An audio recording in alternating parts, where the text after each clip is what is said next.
Hello students, how are you doing? I hope you are doing great.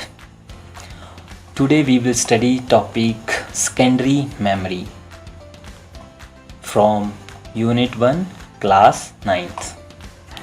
आज हम जिस topic के बारे में पढ़ने वाले हैं उसका नाम है सेकेंडरी मेमोरीज और ये टॉपिक 9th क्लास के फर्स्ट यूनिट में से लिया गया है। क्या नाम है फर्स्ट यूनिट का? Digital literacy fundamental basic of computer. So let's begin. सबसे पहले इंडेक्स कि आज हम कौन कौन से टॉपिक के बारे में पढ़ेंगे सेकेंडरी मेमोरीज के। तो सबसे पहले पढ़ेंगे हम स्टोरेज डिवाइसेस के बारे में, फिर पढ़ेंगे हम सेकेंडरी मेमोरी के बारे में, फिर पढ़ेंगे हम advantage of secondary memories, next is disadvantage of secondary memories, next is devices used as secondary memories, next hard disk, next CD-ROM, next DVD and pen drive। तो आज हम इन टॉपिक्स के बारे में पढ़ेंगे। तो ये एक साथ में मैंने डायग्राम भी अटैच की हुई है जिससे आप सेकेंडरी स्टोरेज डिवाइसेस के बारे में और समझ सकते हैं कि वो दिखने में कैसे लगते हैं। ज़्यादातर चीज़ें आपने अपनी रियल लाइफ में देखी हुई हैं, अपनी कंप्यूटर लैब में देखी हुई हैं। तो लेट्स बिगिन। Storage devices. तो सबसे पहले स्टोरेज डिवाइसेस होते क्या हैं, इसके डेफिनेशन पार्ट में आएंगे। उससे पहले हम पढ़ेंगे कि इनको और किन किन नामों से बुलाया जाता है।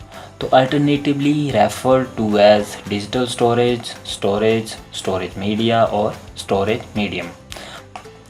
और नेक्स्ट है storage devices is any hardware capable of holding information either temporary or permanently. कोई ऐसा हार्डवेयर जो कि किसी डाटा या इन्फॉर्मेशन को टेम्परेरी और परमानेंटली स्टोर कर सके उसको हम बोलते हैं storage devices. Basically two types of storage devices हैं हमारे पास, प्राइमरी स्टोरेज डिवाइसेस और सेकेंडरी स्टोरेज डिवाइसेस। प्राइमरी में कौन से आते हैं जो आपने अपने लास्ट टॉपिक में पढ़ा था, रैम और रोम। और सेकेंडरी में कौन से आते हैं, हार्ड डिस्क, सीडी, डीवीडीज, जो हम आज के टॉपिक में पढ़ेंगे। नेक्स्ट है हमारा सेकेंडरी मेमोरी और सेकेंडरी स्टोरेज डिवाइसेस। अब इनको अल्टरनेटिवली किन किन नामों से बुलाया जाता है सबसे पहले उसके बारे में पढ़ेंगे। Alternatively refer to as auxiliary memory, auxiliary storage, secondary storage, secondary memory और एक्सटर्नल मेमोरी और नॉन वोलेटाइल मेमोरी। ये डिफरेंट नेम्स हैं जिनसे हम सेकेंडरी मेमोरी को अल्टरनेटिवली कॉल कर सकते हैं। ऑक्सिलरी का मतलब होता है supporting. So it act as supporting by enlarging the memory space of the computer. ये सपोर्टिंग मेमोरी की तरह एक्ट करती है जिससे कंप्यूटर की जो मेमोरी स्पेस है वो बढ़ जाता है, तब इसको क्या बोलते हैं हम, ऑक्सिलरी मेमोरी बोलते हैं। हाँ, नेक्स्ट आता है it is also called as non volatile memory. तो नॉन वोलेटाइल क्यों है? Because it does not lose data when the device is power down or power off. जब डिवाइस जिसमें डाटा स्टोर हो रहा है उसकी पावर ऑफ कर दी जाए और उसका डाटा डिलीट ना हो तो हम उसको बोल देते हैं कि नॉन वोलेटाइल है। तो जो सेकेंडरी स्टोरेज डिवाइसेस होते हैं हमारे सारे ही वो क्या होते हैं, नॉन वोलेटाइल होते हैं। उनका डाटा लॉस नहीं होता है पावर ऑफ होने के बाद। अब नेक्स्ट आता है हमारा, हम समझते हैं कि सेकेंडरी स्टोरेज डिवाइसेस की नीड क्यों पड़ी। तो क्यों नीड पड़ी इसको समझने के लिए मैं एक आपको एग्जांपल लेके बताता हूँ कि after the computer program have completed their task the RAM need to have to place to store the completed job because it's memory is only temporary. In that case we need secondary memory to store the completed jobs। अब आपका जो computer में कोई भी processing हो रही होती है, इंस्ट्रक्शन एग्जीक्यूट हो रही होती हैं, तब तो वो इंस्ट्रक्शन कहाँ पे होती हैं, प्राइमरी मेमोरी के अंदर होती हैं। पर जब फाइनल रिज़ल्ट आ जाता है तब हम उनको प्राइमरी मेमोरी के अंदर स्टोर नहीं कर सकते हैं। क्यों नहीं कर सकते हैं? क्योंकि अगर हम उनको प्राइमरी मेमोरी के अंदर स्टोर करेंगे तो वो क्या हो जाएंगी, डिलीट हो जाएंगी। क्योंकि प्राइमरी मेमोरी क्या है, हमारी वोलेटाइल मेमोरी है। रैम के अंदर कुछ भी डाटा हम स्टोर नहीं कर सकते हैं, पावर ऑफ होते ही वो डाटा क्या हो जाएगा, डिलीट हो जाएगा। तो उस केस में हमें क्या पड़ती है ज़रूरत, सेकेंडरी मेमोरी की। तो ये हमारी सेकेंडरी मेमोरी की नीड्स है। इसी नीड के कारण हम सेकेंडरी मेमोरी को यूज़ करते हैं। It is not directly accessible by CPU। ये सेकेंडरी मेमोरी है, CPU डायरेक्टली असेस नहीं कर पाता है। क्या करना पड़ता है इससे, इस केस में होता है कि जो सेकेंडरी मेमोरी पे डाटा स्टोर होता है वो सबसे पहले प्राइमरी मेमोरी में आता है और उसके बाद वो प्रोसेसिंग यूनिट को ट्रांसफ़र किया जाता है। तो इस तरह सेकेंडरी मेमोरी और प्राइमरी मेमोरी इकट्ठे काम करते हैं। नेक्स्ट हम पढ़ेंगे एडवांटेजेस ऑफ सेकेंडरी मेमोरीज। तो कौन कौन सी एडवांटेजेस हैं, हाई स्टोरेज कैपेसिटी। जो सेकेंडरी मेमोरी की स्टोरेज कैपेसिटी होती है वो प्राइमरी मेमोरी से काफ़ी ज़्यादा होती है। नेक्स्ट है हमारा लो कॉस्ट। जो कॉस्ट होती है कंपैरिजन टू प्राइमरी मेमोरी वो लो होती है। उसके बाद है थर्ड हमारा परमानेंट स्टोरेज। जैसा कि आपको पता है कि प्राइमरी मेमोरी होती है वो वोलेटाइल होती है और सेकेंडरी मेमोरी क्या होती है, नॉन वोलेटाइल। तो ये क्या है, परमानेंट स्टोरेज है। उसके बाद आता है हमारा पोर्टेबल। ये एक एडवांटेज है सेकेंडरी मेमोरीज़ का। सेकेंडरी मेमोरीज़ के काफ़ी जो डिवाइसेस हैं वो क्या हैं, पोर्टेबल हैं। जैसे हमारे पेन ड्राइव आ गए, कहीं पे हम इजीली इनको ले जा सकते हैं, पॉकेट में आ जाते हैं हमारे और प्लग एंड प्ले कर सकते हैं। नेक्स्ट जो आपका एडवांटेज है वो है रीयूजेबल। जो सेकेंडरी मेमोरी डिवाइसेस होते हैं वो रीयूजेबल होते हैं। हम मल्टीपल टाइम इनमें डाटा इरेज कर सकते हैं और मल्टीपल टाइम डाटा इसमें ऐड कर सकते हैं। नेक्स्ट आता है हमारा डिसएडवांटेज ऑफ सेकेंडरी मेमोरीज। तो क्या क्या डिसएडवांटेज हैं सेकेंडरी मेमोरीज़ के हमारे। तो सबसे पहला डिसएडवांटेज है, जो मेन डिसएडवांटेज है वो है इसका स्लोअर देन प्राइमरी मेमोरी। ये प्राइमरी मेमोरी से क्या होती है, स्लो होती है। इजीली गेट वायरसेस, इसमें वायरस जल्दी से आ जाता है। और easily get damage, easily damage हो जाती है क्योंकि इसको माउंट और डीमाउंट करना इजी है। नेक्स्ट आता है हमारा type of storage secondary storage devices. Mainly जो 3 types of secondary storage devices होते हैं कंप्यूटर के अंदर, इनको 3 कैटेगरी में डिवाइड किया हुआ है हमने। वो क्या है 3 कैटेगरीज में, जैसे ऑप्टिकल स्टोरेज डिवाइसेस जिसमें आ गया हमारा CD-ROM, DVD, blue ray disc. फिर आता है हमारा मैग्नेटिक स्टोरेज डिवाइसेस जिसमें आ गया हमारा hard disk, floppy disk. Next है हमारा फ्लैश स्टोरेज डिवाइसेस जिसमें आ गया हमारा flash drive, memory cards, SSD, SD card. So these all are the 3 main types of secondary storage devices. Next हम पढ़ेंगे थोड़ा थोड़ा फिक्स्ड और रिमूवेबल स्टोरेज के बारे में। फिक्स्ड स्टोरेज डिवाइसेस कौन से होते हैं, an internal media device is use to store data. जिनके लिए इंटरनल मीडिया डिवाइस यूज़ होता है उनको फिक्स स्टोरेज डिवाइसेस बोलते हैं। कौन कौन से आते हैं इसमें, SSD और हार्ड डिस्क। और रिमूवेबल स्टोरेज डिवाइसेस कौन से होते हैं, an external media device is use to store data. कौन कौन से आते हैं इसमें, हमारे ऑप्टिकल डिस्क जैसे CDs, DVDs और blu ray disk, memory cards, floppy disk और magnetic tapes. So these all are the removable storage devices. Next आता है हमारा devices used as secondary memory. कौन कौन से डिवाइसेस हैं जिनको हम सेकेंडरी मेमोरीज के लिए यूज़ कर सकते हैं। हार्ड डिस्क है हमारे पास, पेन ड्राइव है, CD है, DVD है, मेमोरी कार्ड है, फ्लॉपी है। So these all are the devices of secondary memories. तो सबसे पहले हार्ड डिस्क। हार्ड डिस्क के बारे में पढ़ने से पहले आप ये डायग्राम देख लो, थोड़ा सा फंक्शनैलिटी समझ लो तो आप इसको इजीली अंडरस्टैंड कर सकते हैं। तो हम यहाँ से स्टार्ट करते हैं कि ये सेंटर पॉइंट है, इसको बोले हैं स्पिंडल। स्पिंडल के अराउंड घूम रही है प्लेटर्स और प्लेटर के ऊपर है जो हेड है, ये हमारे कनेक्टर्स हैं।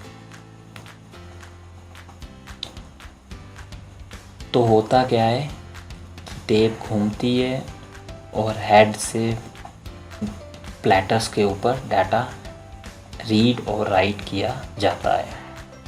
अब हम इसके पॉइंट पढ़ेंगे तो आप इसको थोड़ा डिटेल में अंडरस्टैंड कर पाएंगे। तो hard disk is also known as hard drive, इसको हार्ड ड्राइव भी बोलते हैं। It is a non volatile storage device, ये एक नॉन वोलेटाइल स्टोरेज डिवाइस है। It is a rigid magnetic disk that store data permanently, ये एक rigid magnetic disc है जो डाटा को क्या करती है, परमानेंटली स्टोरेज करती है। अगर पावर ऑफ भी हो जाए तो वो डाटा डिलीट नहीं होगा। परमानेंटली का मतलब यहाँ पे ये है, नॉन वोलेटाइल स्टोरेज। उसके बाद आता है it consist of one or more rigid rapidly rotating platter coated with magnetic material. इसमें क्या होते हैं, वन और मल्टीपल प्लेटर्स होते हैं जो मैग्नेटिक मटेरियल के साथ कोटेड होते हैं। यहाँ पे आप देख सकते हैं the platter are paired with magnetic heads, platter के साथ मैग्नेटिक हेड्स होते हैं। Pictures, music, video, so all these are the files that are commonly stored in hard disk. Next है हमारा CD, compact disc. CD is a portable secondary storage device in shape of round medium disk. तो CD is around 5 inches in diameter and 0.05 inches in thickness. ये इसके physical dimension है। Next है it is made up of polycarbonate plastic coated with a thin aluminium layer that reflect the laser. ये polycarbonate plastic से बनी होती है disc और इसमें एक एल्युमिनियम लेयर होती है जो लेज़र को रिफ्लेक्ट करती है। Shining surface of CD store data and laser beam is use to read that data from the CD। Data encoded by creating lands and pits. जो CD में जो डाटा है वो स्टोर होता है लैंड्स और पिट्स के फॉर्मेट में। ये एक साथ में मैंने एक और डायग्राम ऐड की हुई है। तो लेज़र बीम जब इस डिस्क के साथ क्या करता है, स्ट्राइक करता है, तो एक वो अपना इम्प्रेशन छोड़ देता है। तो इम्प्रेशन से पिट्स बन जाते हैं और इम्प्रेशन नहीं छोड़ता है, खाली छोड़ देता है तो लैंड्स आ जाते हैं। तो पिट्स का मतलब होता है 0 और लैंड्स का मतलब होता है 1। और आपको पता है कि कंप्यूटर में जितना भी डाटा स्टोर होता है वो किस फॉर्मेट में होता है, 0 और 1 के फॉर्मेट में। CD-ROM has a capacity of 700 MB, that is about 3 lakh text pages, तो 3 लाख टेक्स्ट पेजेस के बराबर है। कॉमनली 3 टाइप्स की CDs होती हैं। CD-ROM जो कि रीड ओनली होती है, जिसमें क्या होते हैं आपके सॉफ्टवेयर्स आते हैं, इनमें आप क्या कर सकते हैं, डाटा राइट नहीं कर सकते, रीड कर सकते हैं। एक आती है CDR, CD रिकॉर्डेबल भी बोलते हैं हम इसको। इसमें क्या कर सकते हैं, हम डाटा राइट कर सकते हैं, बट कितनी बार कर सकते हैं, सिर्फ एक बार ही डाटा राइट कर सकते हैं, मल्टीपल टाइम डाटा राइट नहीं कर सकते हैं। उसके बाद आता है हमारा CDRW री राइटेबल। इसमें हम क्या कर सकते हैं, डाटा मल्टीपल टाइम्स ऐड भी कर सकते हैं और डिलीट भी कर सकते हैं। तो ये था हमारा कॉम्पैक्ट डिस्क के बारे में। अब हम पढ़ेंगे नेक्स्ट DVD के बारे में। DVD is a short for digital versatile disc और डिजिटल वीडियो डिस्क, ये इसकी शॉर्ट फॉर्म है। It look like CD and store very large data. ये CD की तरह दिखती है बट इसकी डाटा स्टोरेज कैपेसिटी क्या होती है, हाई होती है। It is a type of optical media used for storing optical data.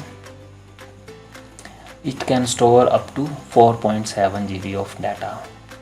DVD is again divided into 3 categories. जैसे CDs में 3 कैटेगरीज थी, वैसे DVD में भी 3 कैटेगरीज है, बिल्कुल सेम ही है। DVD-ROM, DVD-R और DVD-RW। DVD-ROM मतलब ऐसी DVD जिसको हम क्या कर सकते हैं, रीड ही कर सकते हैं, उसमें डाटा राइट नहीं कर सकते और ना ही डिलीट कर सकते हैं। उसके बाद आता है DVD आर रिकॉर्डेबल, जिसमें डाटा हम क्या कर सकते हैं, राइट कर सकते हैं, बट एक ही बार राइट कर सकते हैं उसमें डाटा। नेक्स्ट है DVD रीड राइट, रीराइटेबल और इरेजेबल, इसमें क्या कर सकते हैं हम डाटा मल्टीपल टाइम राइट भी कर सकते हैं और इरेज भी कर सकते हैं। तो लास्ट हमारा आता है पेन ड्राइव। तो pen drive is also a secondary storage device, it is also known as USB flash drive, thumb drive और जंप ड्राइव। ये इसके डिफरेंट नेम हैं जिनसे हम इसको बुलाते हैं। It connect to computer by USB port, कि एक साथ में डायग्राम ऐड की हुई है मैंने। USB प्लग है जो कंप्यूटर में USB पोर्ट के साथ कनेक्ट हो जाता है, और ये क्या है, NAND गेट है। It is commonly use to store data and transfer data between computer, data transfer के लिए कॉमनली यूज़ होता है। They are smaller, faster and 1000 of time more capacity and more durable and reliable because they have not moving parts, they are small enough to fit into pocket। इसमें क्या होता है, एक chip होती है तो जिसके कारण क्या होता है, ये ज़्यादा ड्यूरेबल होता है, इसका साइज़ कम होता है और क्या हम इजीली कैरी कर सकते हैं। Pen drive is a plug and play device as you don't need additional device, driver, software और हार्डवेयर टू यूज़ इट। ये एक सबसे बड़ा एडवांटेज है आपका पेन ड्राइव का, कि एक प्लग एंड प्ले डिवाइस है। इस डिवाइस को चलाने के लिए आपको ना ही कोई सॉफ्टवेयर चाहिए, ना ही कोई स्पेशल हार्डवेयर चाहिए और ना ही कोई ड्राइवर चाहिए। तो ये था हमारा पेन ड्राइव के बारे में। अब हमने जो भी पढ़ा उसका हम क्विकली रिव्यू करेंगे। आप जो भी स्टडी करते हो, अगर आप उसको डायग्राम के फॉर्मेट में स्टडी करेंगे तो वो क्या होगा, वो ज़्यादा इफ़ेक्टिव होगा। तो हम जो इसका रिव्यू करेंगे वो डायग्राम के फॉर्मेट में करेंगे। इससे आपको चीज़ें याद रखने में, समझने में बड़ा इजीली होती हैं, वो आपके माइंड में एक इम्प्रेशन बन जाता है। तो टॉपिक था हमारा सेकेंडरी मेमोरीज़। थोड़ा सा इसके बारे में ओवरव्यू। ये स्लोएस्ट और चीपेस्ट फॉर्म ऑफ मेमोरीज़ है, नॉन वॉलेटाइल है, CPU इसको डायरेक्टली एक्सेस नहीं कर सकता है। उसके बाद हमने पढ़े थे इसके एडवांटेज। क्या क्या एडवांटेज है, high storage, low cost, permanent storage, portable और reusable. All these are the advantage of secondary memories. अब पढ़ेंगे हम इसके डिसएडवांटेज। तो डिसएडवांटेज क्या है, slower than primary memory, easily get viruses, easily get damaged. These are the disadvantages of the secondary memory. Types थे optical storage, magnetic storage और flash storage. Optical storage में कौन से आ गए, जो हमारी इसमें आ गई CD, DVD, Blu-ray disc. Magnetical storage में क्या आ गया हमारा, हार्ड डिस्क और फ्लॉपी डिस्क। फ्लैश स्टोरेज में क्या आ गया हमारा, मेमोरी कार्ड, पेन ड्राइव। तो एग्जाम्पल फिक्स स्टोरेज डिवाइसेस और रिमूवेबल स्टोरेज डिवाइसेस। फिक्स में क्या आ गए हमारे, हार्ड डिस्क, SSD। और रिमूवेबल स्टोरेज में क्या आ गए हमारे, CD, DVD, pen drive. All these are the removable storage device. तो अब इनके पिक्चर भी मैं अटैच कर रहा हूँ, जो सेकेंडरी स्टोरेज डिवाइसेस जिनके बारे में हमने डिटेल में पढ़ा है, ताकि आपके माइंड में ये पिक्चर हमेशा स्टोर रहें। ये है CD, ये है हमारी हार्ड डिस्क, ये है पेन ड्राइव और ये क्या है, DVD। So that's all for secondary storage devices. अगर कोई डाउट रह गया होगा, कोई सजेशन होगा, तो आप हमें कमेंट बॉक्स में लिख सकते हैं। Thanks for watching.